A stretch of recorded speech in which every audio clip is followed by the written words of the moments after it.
seu período aqui, estamos na sala da congregação, né? O seu nome está registrado ali para a posteridade. Que foi esse período, assim, o que mais foi marcante nesses seus 4 anos de mandato aqui como diretor? Bom, uma sensação pessoal incrível, inigualável, sobretudo por ser, como eu estava registrado na sala aí,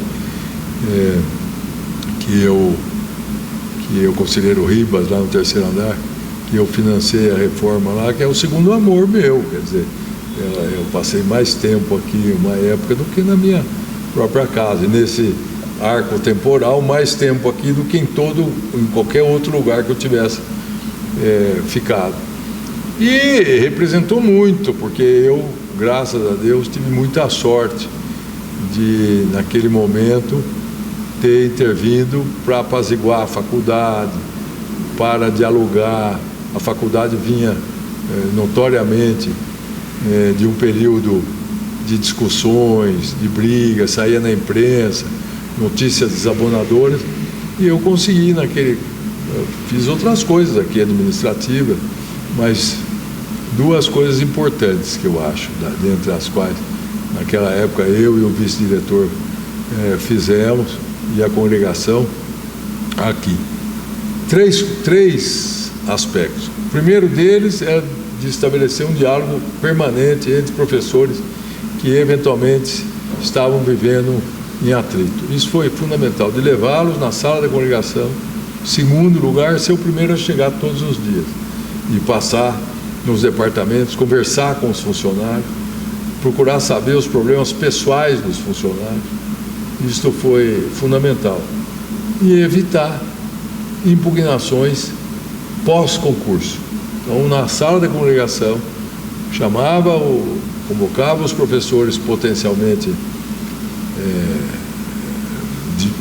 que iam disputar o mesmo cargo, chefes, sobretudo concursos para titular, né? Que são aqueles que têm mais, titular, geram disputa. E aí perguntava se estavam de acordo com os nomes que o departamento iria indicar para a congregação. E isso acabou sendo muito importante, que nós tivemos praticamente só no final um concurso de penal, que houve aí uma impugnação, mas foi já logo superada, não houve suspensão, vamos dizer, da indicação dos 2 professores que venceram o concurso, que preteriram os outros 2. É sempre difícil. Mas uma coisa que eu falo, e não tenho receio nenhum, é que eu estava brincando de combinar com os russos, é que toda reunião da congregação, todas, primeiro que eu não faltei nenhuma, eu dava um jeito na minha agenda prioritária, mesmo quando para viajar e tal, eu vim em todas. E mais importante é que eu me reunia, isso é um segredo que eu revelo agora, sempre com meia dúzia de professores na véspera da reunião da congregação. Essa, vamos dizer, estratégia, que é uma estratégia que dizia respeito só a mim, quer dizer, não estava ali criando nenhum problema para ninguém, mas fluía muito melhor, não pegava ninguém de surpresa. Quer dizer, nós nos dávamos muito com esses professores que me ajudaram, são os que ajudaram. Agora, o mais curioso, professor Heitor, é que há, como em todo lugar, aqueles que batem nas suas costas, prometem que vão ajudar e não ajudam nada, não fazem nada.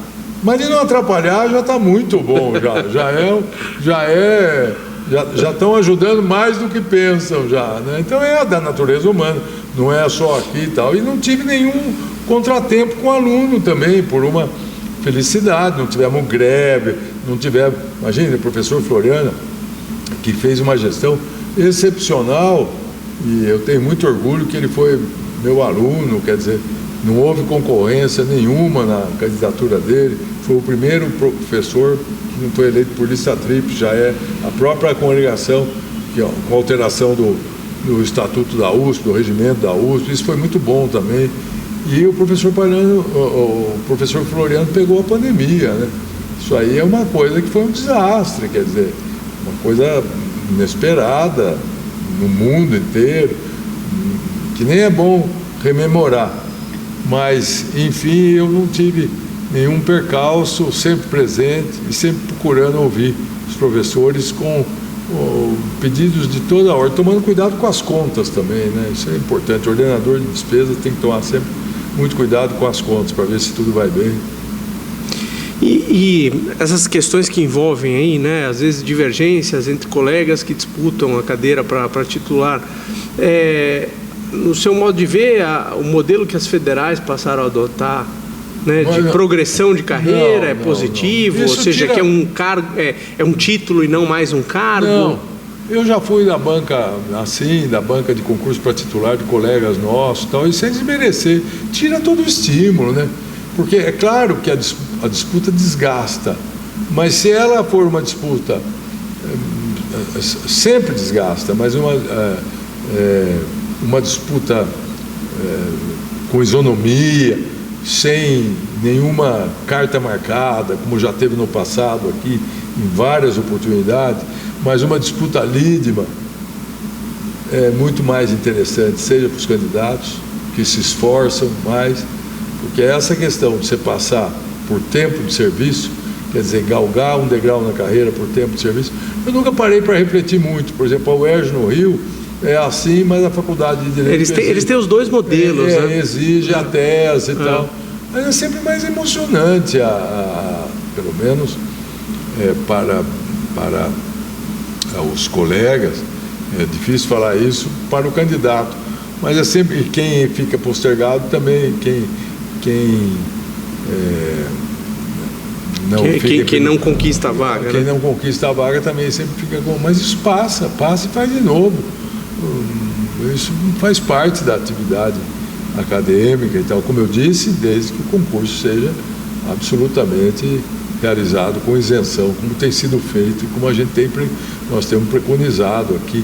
A nossa geração vê esta situação, vê a situação do passado com muita restrição, de ter havido benefícios claríssimos, proteção, né, de aprovar quem não fazia por merecer, né? Exato. E hoje, pelo menos nesses últimos concursos, eu tenho visto que, né, nesses últimos 15 anos, vamos dizer, não tem havido tem havido do que perdeu, querer impugnar por causa da nota que recebeu, mas não em termos gerais de dizer, olha, eu fui preterido porque o outro foi manifestamente protegido. Não, isso não tem, graças a Deus não tem ocorrido. Isso que faz o prestígio de uma instituição, o prestígio de uma universidade. E, assim, a sua aposentadoria aqui da casa é de 2020, né? Mas ali naquele momento já apareciam algumas transformações que hoje são bem claras para nós, né? Os alunos cotistas, a mudança da grade para diminuir as matérias obrigatórias, aumentar as optativas, aumentar a carga de créditos para atividades de cultura, extensão, de pesquisa. Eu nunca lhe ouvi a respeito disso, assim, dessas transformações. Eu acompanhei tudo isso no Conselho Universitário, nos órgãos, então, de aprovação e tudo mais. Agora, eu não tenho sentido isto, vamos dizer, não tenho vivenciado isso, porque estou afastado diretamente do dia a dia da universidade. Tenho acompanhado pelos jornais, pelas estatísticas internas aqui, recebo ainda as publicações da USP, mas eu não tenho, assim, uma opinião formada. O que eu acho é que a universidade pública tem que espelhar a sociedade do país, quer dizer, no caso do Brasil.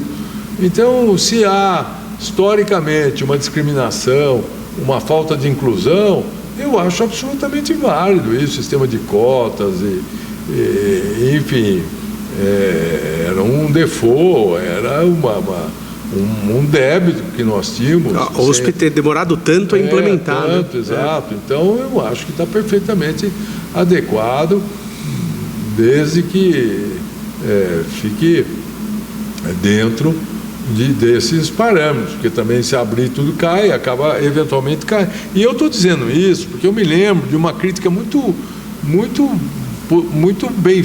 bem construída, que se fazia que pode dar certo, por exemplo, o sistema de cotas, na área das humanas, porque nas biológicas, por exemplo, que Porque nas áreas das humanas, uma pessoa que vem de uma família mais humilde, a família tem condição de financiá-lo aqui, essa pessoa. Ou até as políticas, né, da própria faculdade aqui, das instituições de apoio à faculdade. Mas não de todos. Então, e ele pode também estagiar, receber um mínimo aí para sobreviver e tal, porque o curso é de meio período, de manhã ou à noite. Agora, vem um médico, por exemplo, um estudante de medicina.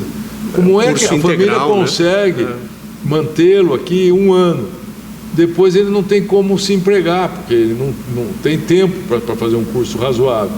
E aí ele volta para a cidade dele, e isso traz um prejuízo social e financeiro para a universidade muito grande.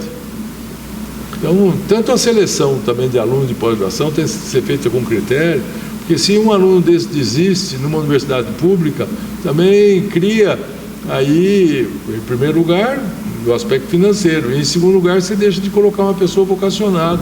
Então o professor tem que tomar muito cuidado com esses aspectos. Mas eu sou, assim, favorável à universidade revelar ser como um espelho da sociedade, né?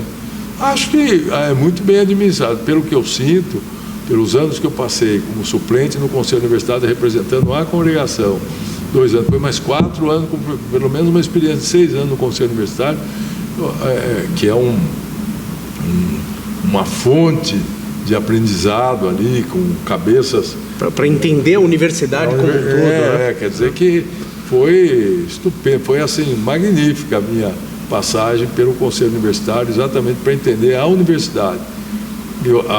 As deficiências, as dificuldades, as exigências, as necessidades, enfim, das outras áreas, coisas interessantíssimas. E isso me deixou bem claro que a universidade trilha, independentemente de aspecto ideológico, mais exagero de um ou outro professor, de um ou outro segmento, eu acho que ela trilha assim um bom caminho.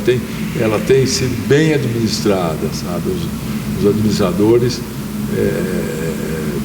têm dado conta, vamos dizer, tanto é que nós estamos numa situação financeira muito complicada e hoje já com muita restrição, né? Com muito diálogo, inclusive com funcionário e tudo mais, já houve um reequilíbrio, podendo contratar, vejo esses últimos 2 anos, podendo contratar professores, enfim. Na nossa área, no departamento, foram 14 anos sem concurso. Então, imagina só, parece como foi ontem. A gente já está próximo do nosso tempo aqui, mas eu tive o privilégio de ter aula com 2 gerações diferentes de professores. Então, a sua geração, acho que poderia considerar a mesma, né? A geração do Bedak, Flávio Archel, né? Essa é uma geração que ainda está bem nativa. E a geração anterior à sua, que foi a geração da professora Ada, do Dr. Rogério, do professor Cândido, que continua nativa. E o que assim, vendo a diferença entre a sua geração e a geração de antes? É uma linha, uma influência muito grande desses professores, muito em todos nós, muito, tanto é que a minha história mostra bem isto. E nós estamos falando da nossa disciplina, tá? Na cadeira de processo civil. De processo civil. Então, uma influência muito grande, eles tinham um conhecimento fecundo do Código 73, acho que plantaram bem e colheram os bons frutos, né? Porque nós somos tudo prata da casa e assim como ocorreu mais ou menos na PUC também, que na nossa área tem um corpo docente excepcional, também, quer dizer, ocorreu mais ou menos o mesmo fenômeno. Verificaram com o professor Alvim lá, especialmente, depois o Sérgio Rizzi, pessoal mais velho, né, que é importante lá, o Donaldo Amerlim, saudoso. Então foi uma geração, essa geração que eu fiquei no meio aí, quer dizer, é uma geração que ajudou muito no sentido de ter produzido obras importantes.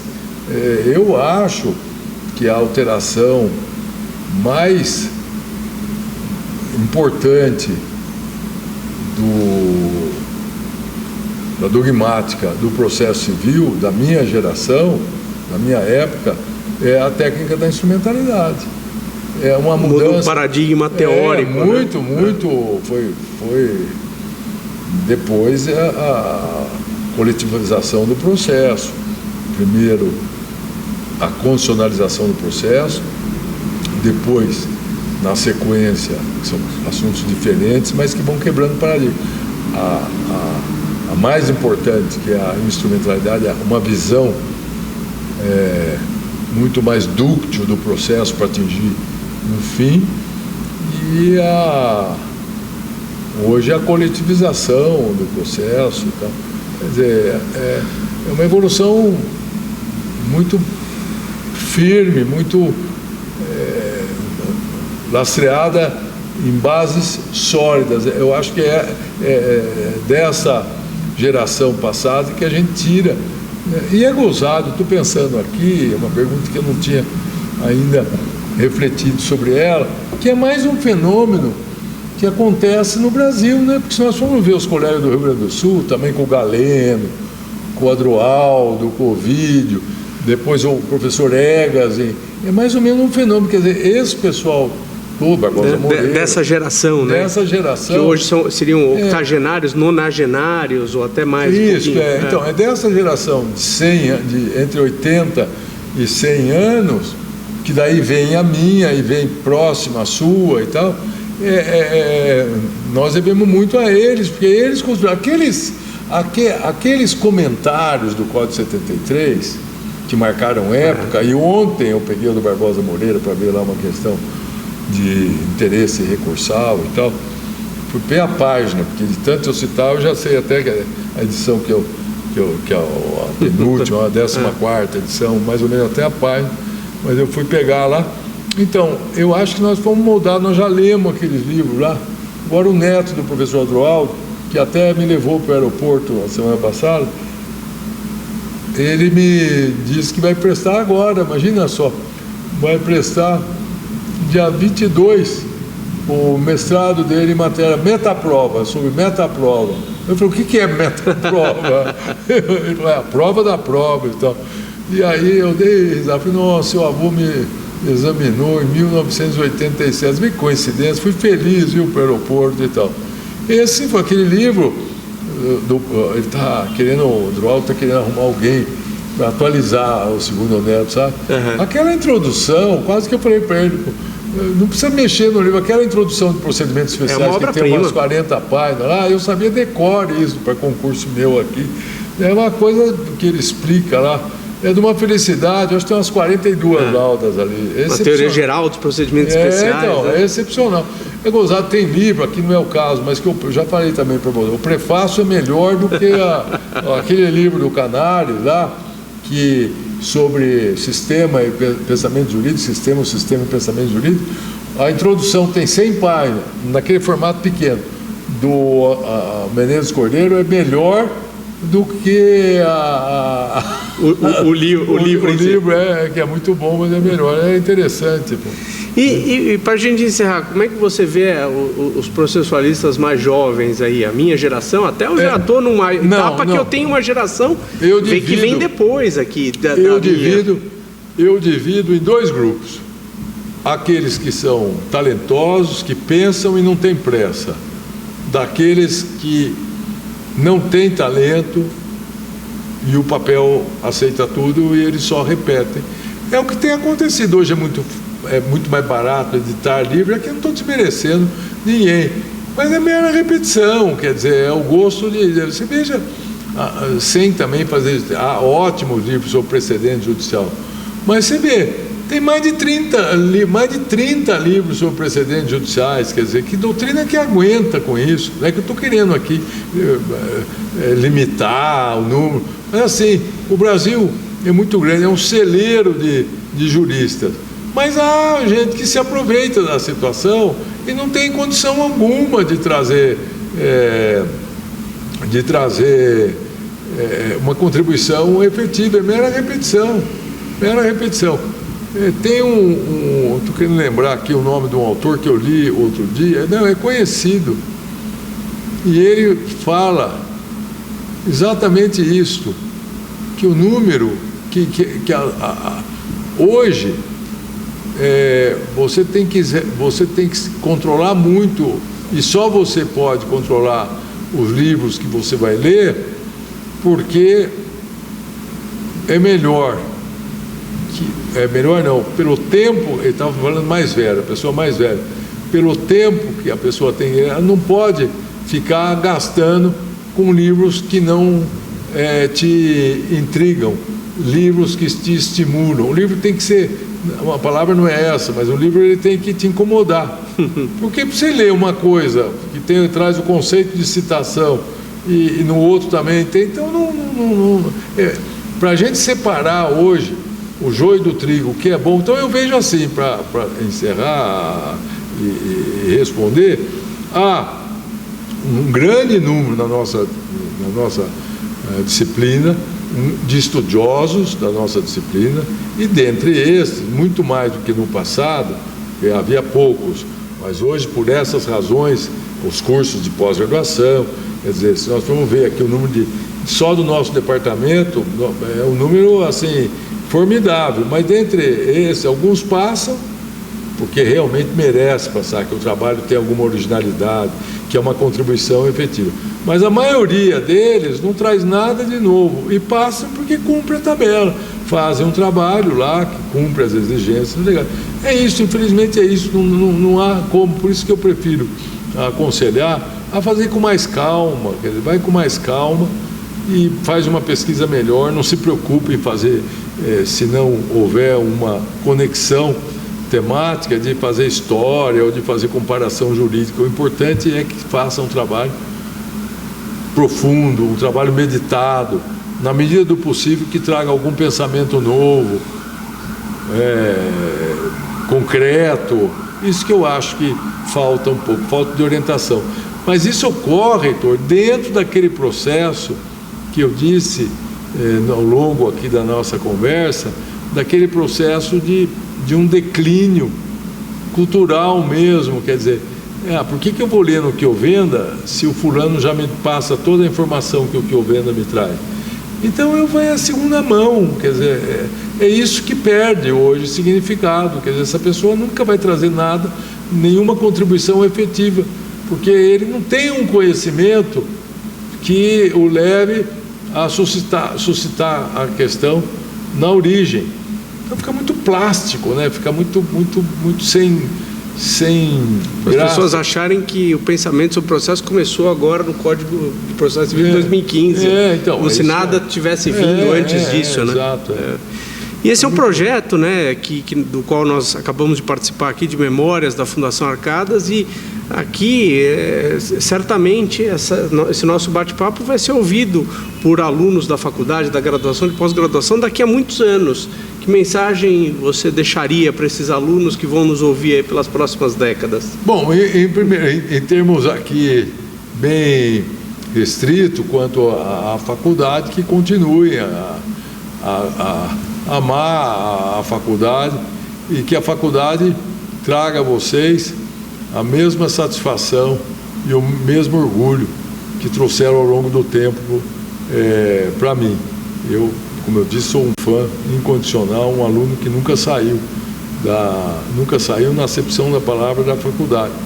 E que procurem, no exercício profissional, resgatar um pouco da cordialidade, de saber que não há do outro lado um inimigo. O inimigo, eu não acredito muito no princípio da cooperação no Código de Processo Civil, mas não precisa chegar lá. Quer dizer, de não ter o inimigo, de saber que o advogado da parte contrária, assim como vocês, está exercendo a profissão, porque às vezes não esticam a mão, não cumprimentam, um advogado não cumprimenta o outro porque pensa que é um inimigo, enfim, que está ali numa batalha. O processo retrata o drama da vida e há uma exigência natural de que cada parte esteja representada por um profissional. Então não devemos, com isto, tratá-lo num nível que possa comprometer o coleguismo e, em última análise, a educação que um profissional deve ter contra o outro. Isso a gente aprende na faculdade e depois replica na atividade profissional. Assim também a relação entre professor e aluno deve ser uma relação de amizade, como nós tivemos sempre, não é, Heitor? Uma relação de confiança e de respeito mútuo. Isso é fundamental dentro da universidade. Então, agradecer mais uma vez, deixar registrado aqui em vídeo o agradecimento ao professor Fernando Facuri Scaff, né, pela oportunidade, e deixar registrado aqui também o quanto eu sou grato por ter participado desse debate, que tenho no professor Zé Rogério, né, um grande mestre, meu grande exemplo, em que eu a vida toda me espelhei e continuo me espelhando, e de quem eu tenho muita honra de me reconhecer como discípulo. Muito obrigado mais uma vez. Heitor, obrigado, e eu também agradeço a oportunidade aí, em particular na pessoa do professor Fernando Scaff, aí, nosso, briga comigo, primo. Muito obrigado.